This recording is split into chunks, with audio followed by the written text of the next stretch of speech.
अंदर कॉल करके भी पूरी जानकारी ले सकते हैं। आगे बात करते हैं जो कि न्यूरो साइंस को लेकर है, न्यूरो साइंस ऑफ एडिक्शन। बहुत अच्छा आर्टिकल आ रही है, इसके बारे में मुझे बहुत टाइम से आप लोगों के साथ में डिस्कशन करना था।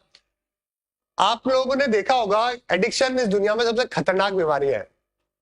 अगर ये एडिक्शन हमारा नेगेटिव साइड पर है तो भी तो हमारी पूरी जिंदगी उससे जूझते हुए निकल जाती है, और पॉजिटिव साइड में तो फिर क्या ही कहना है।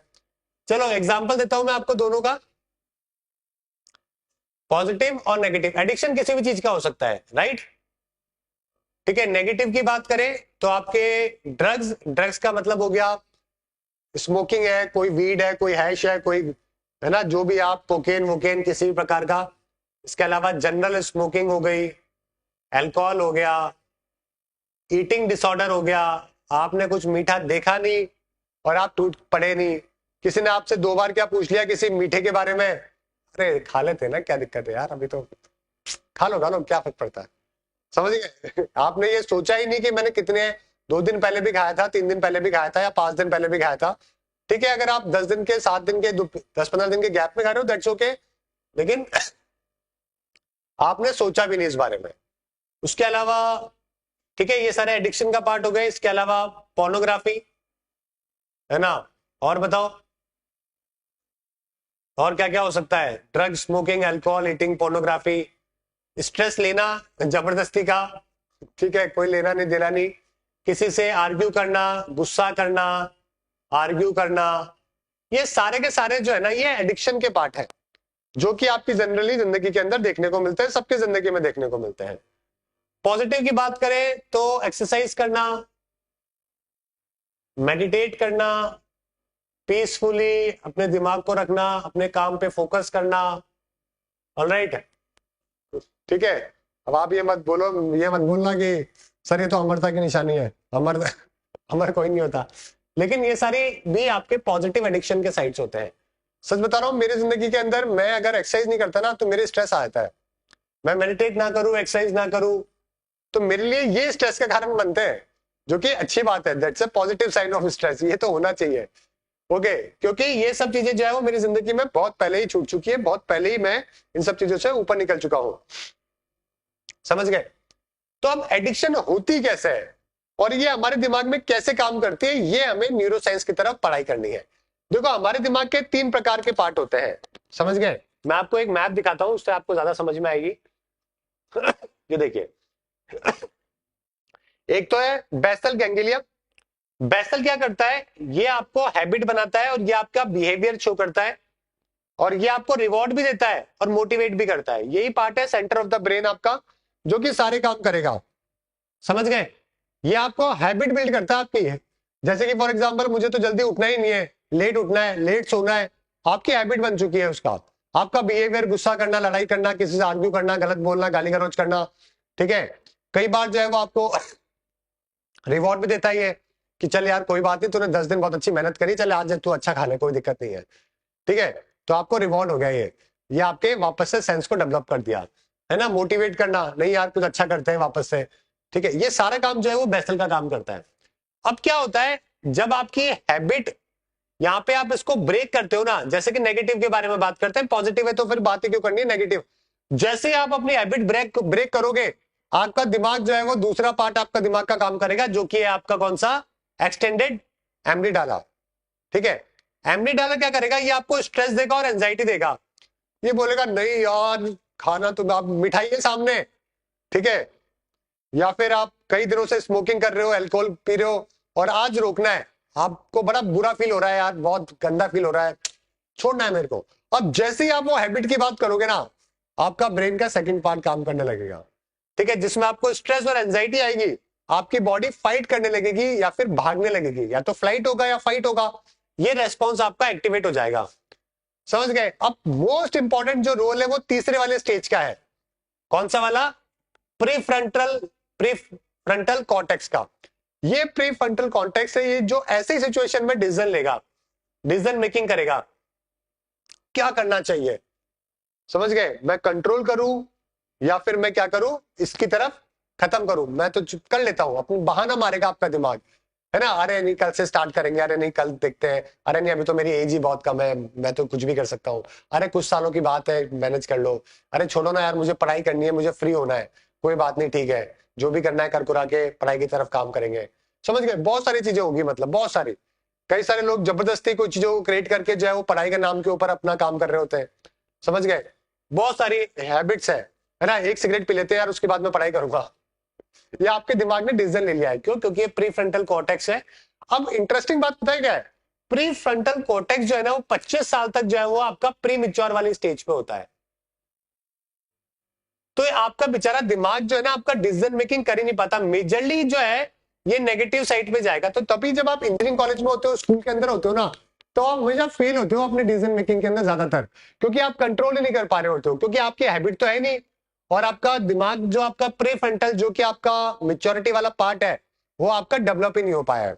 तो इस वजह से घर वालों से भी लड़ाइयां होती है, बाहर वालों से भी लड़ाइयां होती है, न्यूरो साइंस किसी को समझ आती नहीं है, तो लोग इस बात को समझते नहीं है कि यार ये अभी 20-22 साल का है, अभी ठीक है ये कर रहा है क्योंकि शायद इसकी डिसीजन मेकिंग इतनी स्ट्रांग नहीं है, कोई बात नहीं, वक्त के साथ में थोड़ा थोड़ा करते करते सीख जाएगा। जब आप 25 साल के हो जाते हो ना, उसके बाद में पूरी तरीके से डेवलप हो जाता है, फिर आप थोड़े से स्ट्रांग हो जाते हो अपने डिसीजन के अंदर, आपको सही गलत का भेद होने लग जाता है, और आप अपनी पावर को थोड़ा सा स्ट्रांग पावर लिए आप डिसीजन लेते हो, चीजों को छोड़ने लग जाते हो। समझ गए, तो ये 25 साल एज ग्रुप है। अब यहाँ पे एक सवाल ये भी आता है कि जैसे कि यहाँ पे मान लो आशीष है, ठीक है, आशीष जो है, गौरव है, आशीष है, आंचल है, इन्होंने बोला सर हम तो 22-22 साल के ही हैं, हमारा तो डेवलप ही नहीं हुआ, हम तो चलो कर लेते हैं जो भी करना है, 25 साल में आके हम सही हो जाएंगे। क्या ये एक तरीके से बहाना हो गया, जो कि लोग मार भी सकते हैं? लेकिन आपको ये बात समझनी पड़ेगी कि हो सकता है आपका अभी पूरी तरीके से डेवलप नहीं हुआ ये प्री फ्रंटल, लेकिन अगर आप प्रैक्टिस करोगे, आप अपने डिसीजन के ऊपर नो बोलना चालू करोगे ना, जब नो नो नो, तब आपका ये जल्दी मिच्योर होगा, और आपके डिसीजन पावर जो है ना जिंदगी के अंदर वो आपके हाथों में होगी, आप खुद अपनी जिंदगी को रूल कर रहे होंगे, क्योंकि आपने नो करना आपको पता है, आपको कंट्रोल करना पता है, आपने अपने ऊपर जीत है जो कि पानी है, पूरी दुनिया पे जीत नहीं पानी होती है, खुद के ऊपर जीत पानी होती है। और ये आपको बड़ा स्ट्रेस देती है, क्योंकि जैसे आपने हैबिट को ब्रेक किया, यहाँ पे स्ट्रेस एंजाइटी चालू हो गई, लड़ाई चालू हो गई धमाधम, और फिर आपका डिसीजन मेकिंग आ गया प्री फ्रंटल। समझ गए, 25 साल तक बड़ा वीक होता है, इसलिए लोग अक्सर जो है वो फेल होते हैं। इंजीनियरिंग कॉलेजेस में देखा होगा, मानते ही नहीं है लोग, छोड़ते ही नहीं है, अल्कोहल पी रहे हैं, सिगरेट पी रहे हैं, सिगरेट पी रहे हैं। अब मेरा एग्जांपल देता हूं, जो मेरी बुरी हैबिट है, जो कि मेरी चाय को लेकर है। चाय मैंने बहुत बार छोड़ने की कोशिश करी, मेरी हैबिट का पार्ट है, मुझे दिन में 2-3 बार चाय पीनी होती है। जैसे मैं छोड़ता हूं ना, मेरा स्ट्रेस और एंजाइटी जबरदस्ती, लेना देना कुछ नहीं है। इंडिया के बाहर होता हूं तो मैं पीता भी नहीं हूं, जब भी उस टाइम पे मैं कॉफी पी रहा होता हूँ, चाय पीता भी नहीं हूं मैं, लेकिन स्ट्रेस और एंजाइटी लगता है, पी लेते हैं यार, पी लेते हैं, और जैसे मेरे सामने आएगी ना, मैं यहाँ पे डिसीजन अपना फेल कर देता हूँ, और मैं उसकी तरफ चले जाता हूँ। समझ गए, दिस इज माई हैबिट, जो मेरे में एक वो है, और मैं छोड़ना चाहता हूँ। I know it is not a right thing, मैं मेरी जिंदगी किसी भी चीज के ऊपर डिपेंडेंट नहीं रखना चाहता हूँ, ठीक है, ये मेरी जिंदगी का फिलॉसफी है।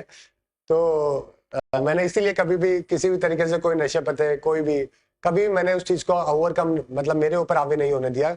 आई tried each and everything, but I never never get into the all these things, because हमेशा कंट्रोलिंग पावर मेरे हाथ में होनी चाहिए। ठीक है, चाय भी जो है वो 1 से 2 महीने के अंदर मैं कर दूंगा, तो अभी छोड़ दूंगा।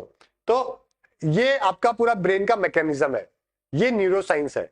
तो अगर आपके छोटे भाई बहन जो है आपके कई बार बोलने पे भी नहीं समझते, तो कोई बात नहीं, या तो उनको आप मेडिटेशन करवाओ ताकि आपका प्री फ्रंटल जो है स्ट्रांग होना चालू हो जाए, डिसीजन मेकिंग हो जाए, और अगर वो नहीं करते हैं तो कोई बात नहीं, लिव इट, वो एक टाइम आएगा जब वो अपने आप थोड़ा बेटर हो जाएंगे। समझ गए, लेकिन आपको अपनी जिंदगी आप किसी और की जिंदगी में इंक्लूड नहीं कर सकते हो, ना ही किसी को समझा सकते हो, कोई समझता भी नहीं है, सब अपने हिसाब से समझते हैं, लेकिन आप अपनी जिंदगी में थोड़ा इस चीज को समझ के आगे बढ़ने की कोशिश करो। ठीक है, चलिए, और ये हम सब क्यों बात कर रहे हैं, क्योंकि अभी रिसेंटली अभी हमारे यहाँ पे एक ब्रेन अवेयरनेस वीक है, 10 से 16 मार्च ये हम लोग मनाते हैं। इसमें हम लोग हमारा कॉम्प्लेक्स न्यूरल सर्किट को स्टडी करते हैं कि कैसे हमें क्रेविंग होती है खाना खाने की, इमोशनल रेगुलेशन होता है हमारा, डिसीजन मेकिंग हमारी इफेक्ट होती है, इससे हमारे यहाँ पे क्रॉनिक ब्रेन कंडीशन जो है हम लोग पता करते हैं, कैसे हम लोग फेल करते हैं, कैसे हम लोग सक्सेस करते हैं। दुनिया में जितने भी सक्सेसफुल लोग है ना, चाहे वो आपके कोई से भी फील्ड में हो, आपने देखोगे आप उनका ब्रेन का जो लेवल है ना वो बहुत अच्छा है डिसीजन मेकिंग में, वो मना करना जानते हैं, वो यू क्विकली मना करते हैं, मुझे नहीं मिलना, मुझे नहीं मिलना, मुझे नहीं जाना, मुझे नहीं जाना। They respect their time, they respect their body. अगर मेरी बॉडी सही है, ये एक तरीके से मेरा मंदिर यही है, आपकी बॉडी होनी चाहिए। अगर आपने अपनी बॉडी को ध्यान रखा है तो फिर आपका दिमाग भी बहुत अच्छे से चलेगा, आप अच्छा काम करोगे, अच्छा पैसा कमाओगे, आपके रिलेशनशिप अच्छे होंगे, सब कुछ सॉर्टेड आउट होगा। लेकिन इंपॉर्टेंट है ये आपका स्ट्रक्चर जो है वो सही, आपको ध्यान रखना है, इसका बहुत जरूरी होता है। हमारे यहाँ पे कॉन्टेस्ट में क्या होता है, लोग उसको वेस्ट ऑफ टाइम बोलते हैं थोड़ा सा ध्यान रख लो तो बोलते हैं अरे अच्छा इतना फ्री टाइम है क्या, अरे ये सही है। तो प्रोसेस इज रिवर्स, पहले ये है फिर बाकी बाद में है, समझ गए? वो लोगों को नहीं समझ में आती है, खैर अलग कहानी है। इसी वजह से लोग जो है वो मीडियोकर मेंटालिटी में फंस जाते हैं। ठीक है, तो ये मैंने 3 पार्ट के बारे में आपको बता दिया है। और सबसे पहला आपको रिपीट करेगा, प्लेजरेबल एक्टिविटीज, बेसल गैंग्लिया आपको प्लेजर देने की काम करेगा। आपकी कोई भी हैबिट से, सोशल इंटरेक्टिव से, एडिटिव सब्सटेंसेस से आपके अंदर डोपामाइन, सेरोटोनिन है जो कि रिलीज करेगा। ये सारे न्यूरोट्रांसमीटर जो है वो आपको प्लेजर बिहेवियर देते हैं। जब आप जो है कोई भी ड्रग लेते हो ना, कुछ भी होता है, तब आप उस टाइम पे वो रिलीज होता है। आप जब आप जो आपको डॉक्टर्स होते हैं, है ना, जो साइकोलॉजिस्ट होते हैं, साइकेट्रिस्ट जो होते हैं, वो जो मेडिसिन देते हैं वो भी ये काम करते हैं। जब आपके मेंटल स्ट्रेस होता है, प्रॉब्लम होती है, जब आप जाते हो साइकेट्रिस्ट के पास, तो वो क्या करता है, वो मेडिसिन देता है जो कि आपका आर्टिफिशियली डोपामाइन, सेरोटोनिन निकालेगा, और उस टाइम पे आप ईज डाउन हो जाओगे। जैसे वो दवाइयां छोड़ोगे वैसे सेम प्रॉब्लम वापस से।